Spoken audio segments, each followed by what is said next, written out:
Hello, Legion. This is Hadrian. Thank you for being here. Let's play some more Sid Meier's Civilization 6 in our 8 Ages of Khmer series. We are about to declare war on Congo because if we don't, he's probably going to win. And this is the usual thing, especially with Congo on high difficulty. He's a very powerful civ. And he's a powerful civ because he has the ability to generate ridiculous amounts of culture. Look how far ahead he is in culture. Look where we are. We are in the Renaissance era of culture. He's in the Atomic era. We're going to have to attack him or he's going to win. That's how this is going to go. Plus, it's going to be a lot of fun. That's the other thing, too. So let's take a quick look at how people are actually doing. No one is actually making any progress on the science victory yet. Alexander has researched rocketry. I'm guessing, Congo hasn't, interestingly enough. So Alexander's starting to make progress. So pretty soon we're going to see some science victory civs as well. We're going to have to do some fighting to really make sure that other civs don't win in this game. Really to make up for the fact that we had Victoria tying us up for the first part of the game and couldn't do a lot of conquering earlier on. This, however, this culture victory is one of the main reasons that we are going to have to take it to Mbemba and Nzinga as soon as we possibly can. Because, unfortunately, he is going to be building up culture really quickly. We can take his first couple of cities here, including his capital, though, and do a lot of damage to him. So what I'm doing is I am, as you might recall if you watched the last episode, but I'm catching myself up because I'm starting a new sit down here. We're just getting ready to have core units for the first time, and that will really enable us to go in and actually attack with intention. But for now, it's just a matter of getting the army ready to even be able to tangle with his units, because that's kind of a tall order. So I am going through and seeing what else I can build. I think in a lot of cases I do have the ability. We also have a few cities that have Eastern Orthodox, and we need to clear that eventually, but there are some good reasons to kind of keep that going. So I'm kind of paying attention to which cities are Eastern Orthodox. We're building Oxford University here, which might give us some free techs if we're lucky. I doubt that we'll get it because it's 28 turns off, but we'll try. Tell you what, Bradford, what can you... I mean, you do need an armory, but what about an aqueduct? Have we looked at an aqueduct for you? If I built one here, it would help that farm only and nothing else. So there really wouldn't be a lot of purpose to building an aqueduct in Bradford. Again, because we're playing as Khmer, looking at the wrong screen, hang on. Just as a quick reminder for you, +3 faith and +1 amenity from entertainment to each city with an aqueduct. So that's helpful for cities that have happiness issues. Bradford's too small given the amount of luxury resources I have at the moment to really have issues with that. So I think what I'm going to do is just work on building the armory outright here rather than spending any faith on it. We're going to keep these bombards here because in a few turns this one's going to be combined with that one. We're going to be doing a lot of unit combination, in fact. That's right, we've got this Eastern Orthodox apostle trying to cause some trouble up here. Should I go ahead and just kill him off? I think this is my debater, if I'm not mistaken. Yep. Let's go ahead and just finish this apostle. All right, so that'll help reduce Eastern Orthodoxy's influence in the area. Let's have a quick look at the religious map by clicking a religious unit. Yeah, that really reduced their presence in these surrounding cities, which we needed. It also helped improve our religion's presence, which is nice. Now we also have these missionaries, which I need to send to die in combat. We probably, tell you what, hindsight's 2020. Probably should have sent these missionaries against that apostle first, but we'll watch for him to keep trying, because the more apostles I send to their death, the better. I know that sounds vindictive, but we're playing as Khmer, and we need the relics, because we haven't really benefited from that bonus yet. Speaking of that, let's go ahead and train up another apostle just to have another one ready. Now this guru should heal that apostle. There we go. Almost completely healed up in one go. And this Domre can come down a little bit farther. I think this one is also traveling similar distance. We're going to combine these Domres eventually. Alright, and then this apostle can do what? I guess I'm going to put you here and have you heal up for a turn. Seems like the most important thing. Oh, nice. Alright, so what are you? You have an extra 2 spreads, so I guess I'm just going to start spreading my religion using this apostle. That's why he's up here. Just traveling for a few turns. This is London. Tell you what, I'm going to have this trader go to Liverpool and support the construction of Oxford. Let's build a farm there in Angkor Thom. We are 2 turns away from the Great Zimbabwe finishing in Angkor Thom. That could be huge, given that I have a couple of trade routes. I have 1 trade route in Angkor Thom right now, but again, the Great Zimbabwe is... No. I forgot there's so many different things that start with great in this game. Great Zimbabwe. Your trade routes from this city get +2 gold for every bonus resource within 3 tiles of the city and in this city's territory. So that 1 trade route, imagine if I had more than 1, but just the 1 trade route is going to be huge. So we'll eventually set up a 2nd trade route. Oh, and there's Candy. We have another religious city-state that we've just met as well. Nice. Still exploring with these caravels. And this one, I guess, Speaking of exploring, we do need to head over here and see what the Congo's up to, so let's just send them all the way over there. It's going to take a few turns. And move to turn 249. Every turn has purpose at the moment. We're 3 turns away, again, from having army units, or core units, not armies just yet. Alexander's already built Big Ben, which pisses me the hell off, but it is what it is. I wonder how many turns we're going to be able to shave off of Oxford University with the trader we just reallocated. I am curious. We also have a few culture districts building to help get our culture per turn up. Anything we can do to compete with Congo. I always get frustrated whenever I realize Congo's in the game, well, for reasons I've described. He's a cultural powerhouse. And I'll show you why in a second if you're curious. Let's see. Let's look at Mvemba Anazinga really quickly so you can really appreciate what's special about him. Oh, actually, you can't look at it on this screen. Really? Can you not?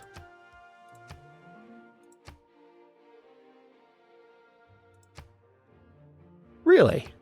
You can't look at what his special benefits are. Let's look at it this way.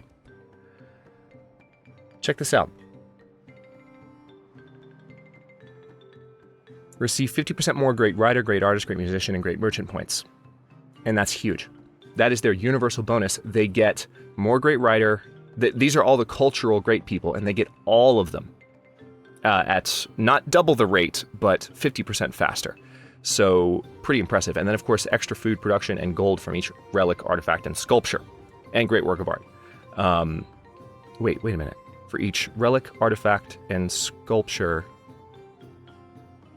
Oh, that's a type of great work of art. Okay, sorry, I was just reading that wrong.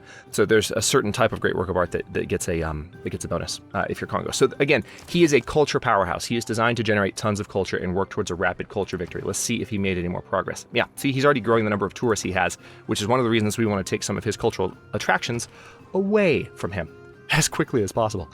Let's see, Bhavapura, I could probably benefit from having an additional unit here head down this direction.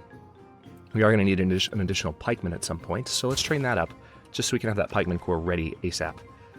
Leeds. There's a musketman ready there. Let's go ahead and train another musketman, please. Don't quite have enough in Sheffield to do anything there, but okay, so we've built the farm. I need to get that silver improved, because I haven't gotten the silver just yet. And I think that's another luxury resource that I don't have yet. Let's have a quick look. We're still adding luxury resources. Oh, no, we have some. From where? Was there another city that I built that had silver? I felt like I put... Oh, no, right there, of course. All right, so in that case, hang on. I think I might rather have the horses first. I mean, it really doesn't matter. Luxury resources are amazing across the board. You can see the tile yields and how much they're helping. Silver's going to give me a lot more gold. You know, horses going to... Or especially once I have the pasture improved, they're going to provide more production. And food, but, I think food, right? That's kind of weird because it's horses, but I do think it'll be a pasture, and right now pastures do have an additional either food or production bonus. We'll see. Ew. All right, so... I don't see any more religious units trying to come say hello just yet. We'll have to keep an eye on that.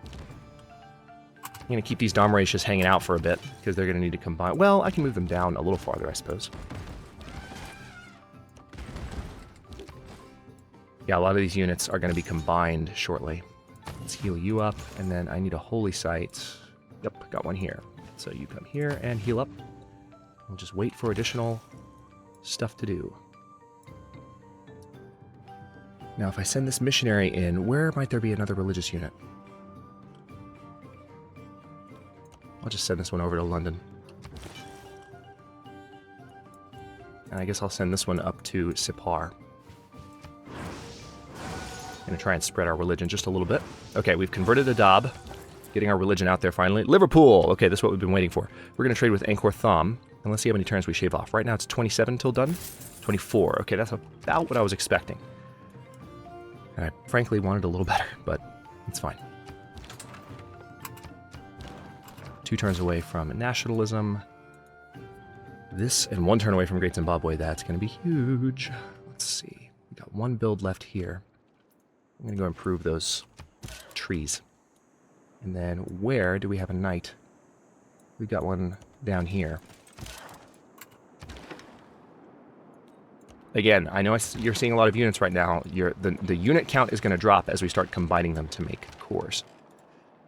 And then we can train cores, but we want to train single units for a while too as well, because once we have cores, we'll only need one more unit, as opposed to a one more core unit in order to make them an army unit. So it's 2-star, 3-star special units.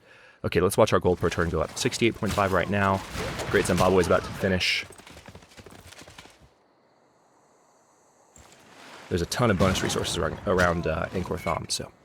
Alright, Congo does have Auckland surrounded, but I don't know that they're going to be able to do much damage to it.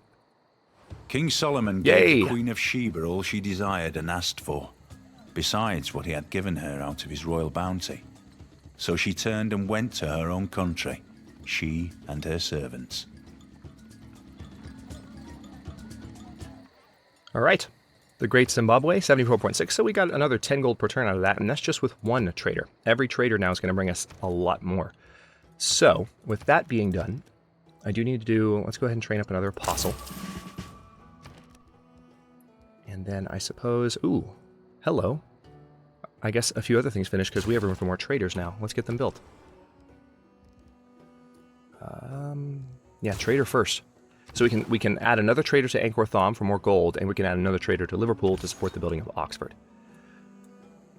All right, still looking for more religious units, not seeing any. So let me just send this guy up here. This missionary has 2 spreads left. I don't want to kill that missionary, so I'll have to keep an eye on how many spreads they've got.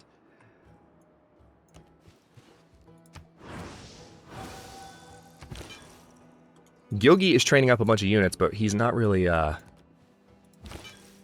don't know that he has what it takes to take me on anymore. I really don't. I doubt it, personally. We're going to keep all these units where they are. This musketman, I guess we'll move a little bit closer to the road.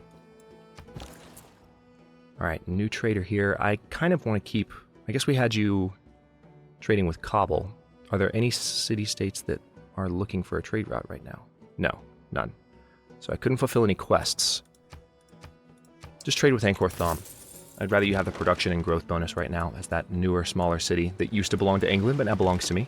Still so satisfied with how that peace deal went. It's beautiful. Here's the Indonesian capital, by the way, if you're wondering where it was. It's on our same continent, but a little farther over here. Indonesia tends to start in islands, even on maps like this.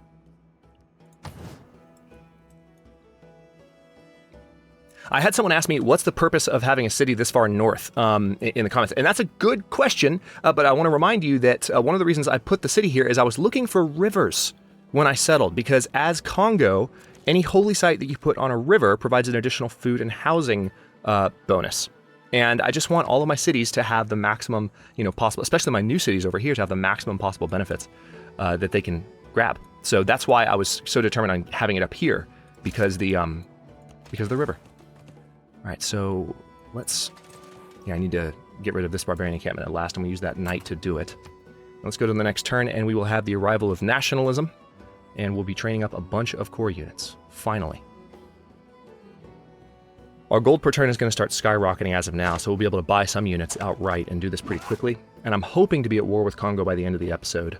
I'm kind of hoping that I might kind of keep an eye on what they're doing with Auckland to see if they really weaken their units here and give me an opportunity to catch them off guard. We're almost done with the crossbowmen here, which we can use to core up in a moment.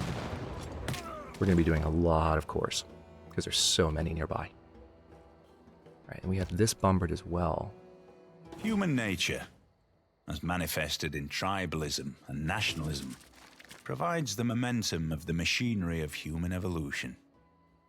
Okay, so now we have the ability to construct an additional spy. We can form 2 identical units into a corps or fleet, and we can also use the colonial war, Casus Belli.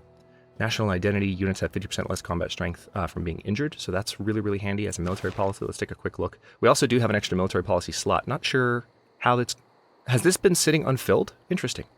I guess what I'll do is I'll put that in because we're going to need that against a stronger opponent like Congo.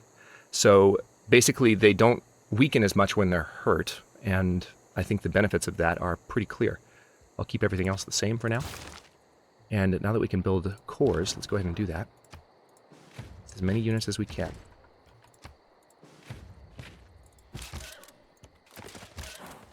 Again, you will see me selecting the units that have the highest promotion level as I begin here, because... Hang on, let's move you here.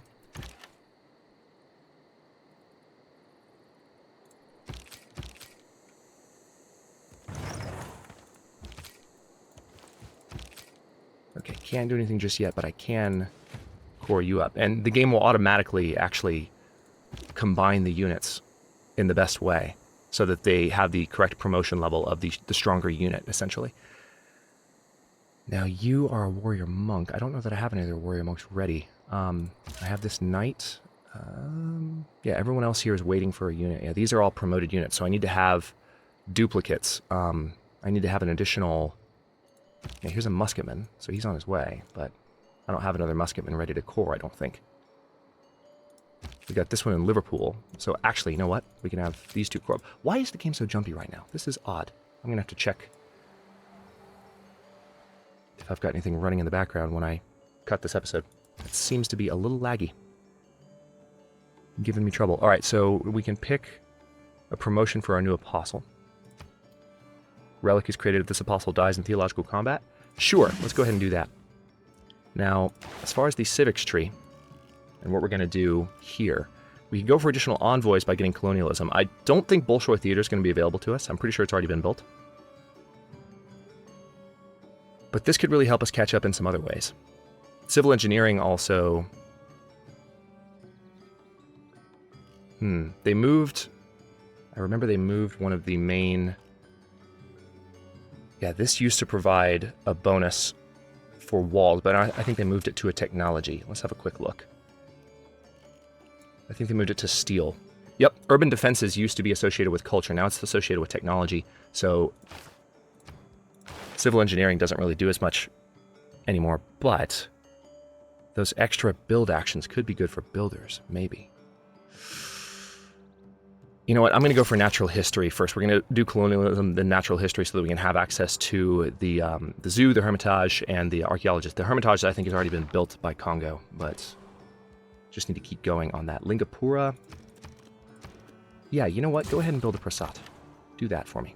All right, this apostle is a debater, so we need to send them into theological combat if possible, but right now there's not any to be found, so we'll just send them over here to convert cities, like we've been doing.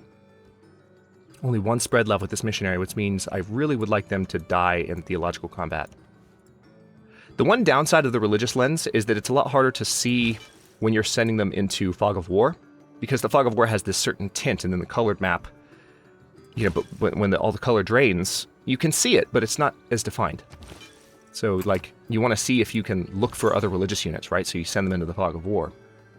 It's just a little bit interesting. All right, now you're an orator, so you can spread religion extra times, but same as that missionary, I now need you to just look for trouble. Because I want to see if we can win a theological combat with you. Aha! Okay, we've found... I'm going to put you here. I can't attack with this missionary, but we're going to surround this apostle with our missionaries and pray that he tries to kill them. Sounds so mean, but it's what we're going to do. Because he will give us relics unwittingly by doing so. Oh, hello. Wasn't expecting you. Tell you what, let's go ahead and knock out this scout. See if we can clear out the encampment, then we'll take care of the musketmen after the fact. Should be able to get the spearmen in one go. This knight's pretty high level, and I think they have rout. No, they don't. So they're not going to be... Damn. Yeah, I mean, he is going to have extra combat strength versus the fortified defender, so that will be good. Hello. Oh, I found a goodie hut. Our caravel over here found one. Nice. Get a little bit closer, please. Interesting that it hasn't been collected yet. Let's go ahead and send the scout over. We may be able to get it, because I think that is an opening, if I'm... Yeah. I mean, it looks like an opening. I don't know if the game will treat it as such. It might just be a graphical thing. You guys know how it goes. All right, so there's the horses, and yes, we did. There was a food boost for that, so I'm a little bit creeped out. But anyway, let's see. Religious spread triple strength in cities of other civilizations, so I'd rather spread religion in other civilizations with that unit. All right, what are you going to do? I really want you to try and kill those missionaries. Please, please, please, please, please.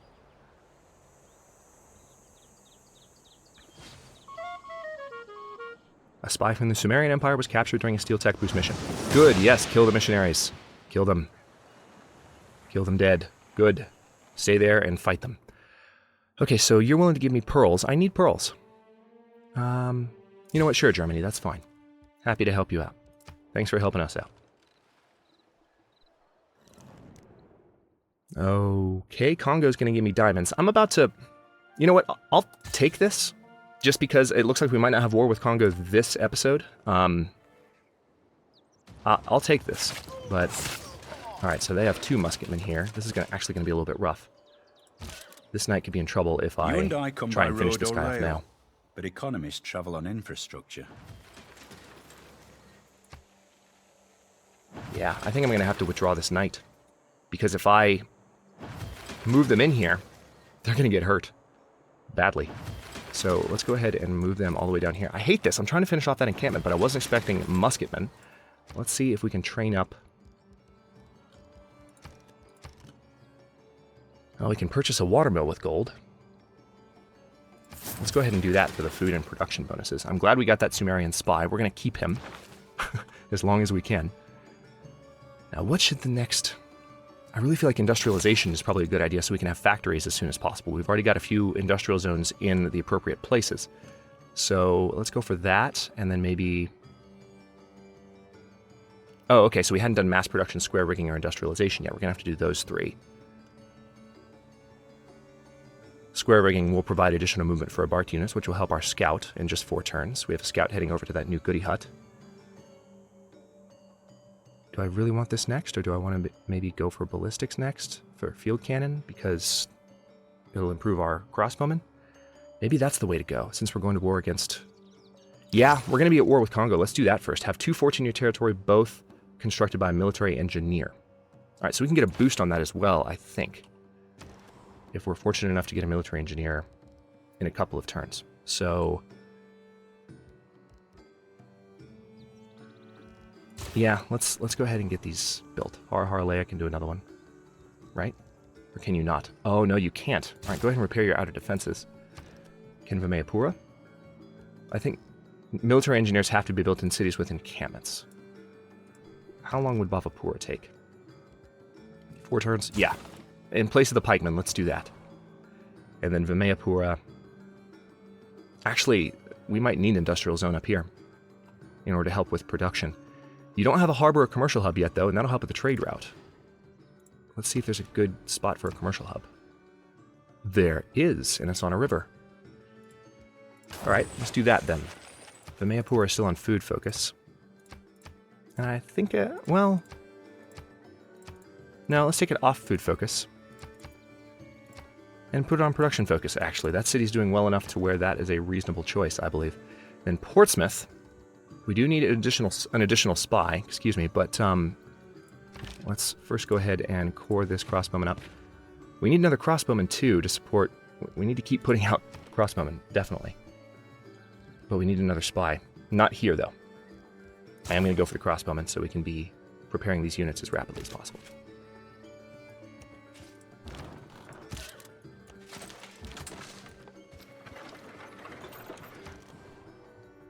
Sheffield.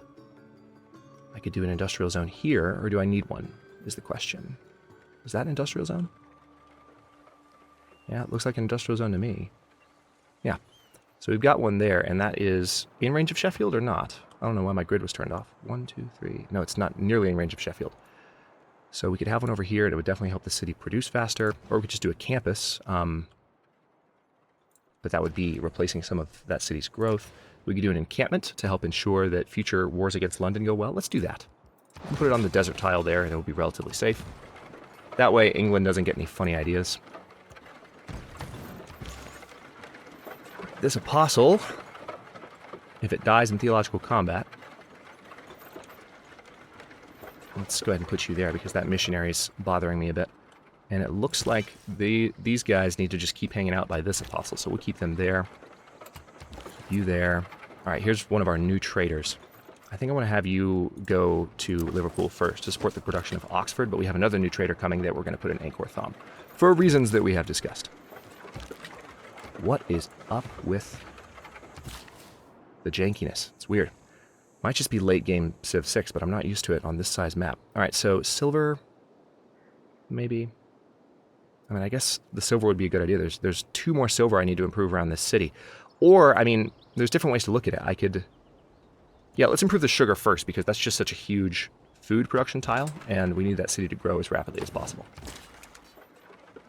All right, Boudica, you just chill out. Actually, Boudica, are you still helping me? Classical and medieval era land units. Yeah, see, Boudica's not only helping, is not really helping me anymore. I might actually retire her as a great general.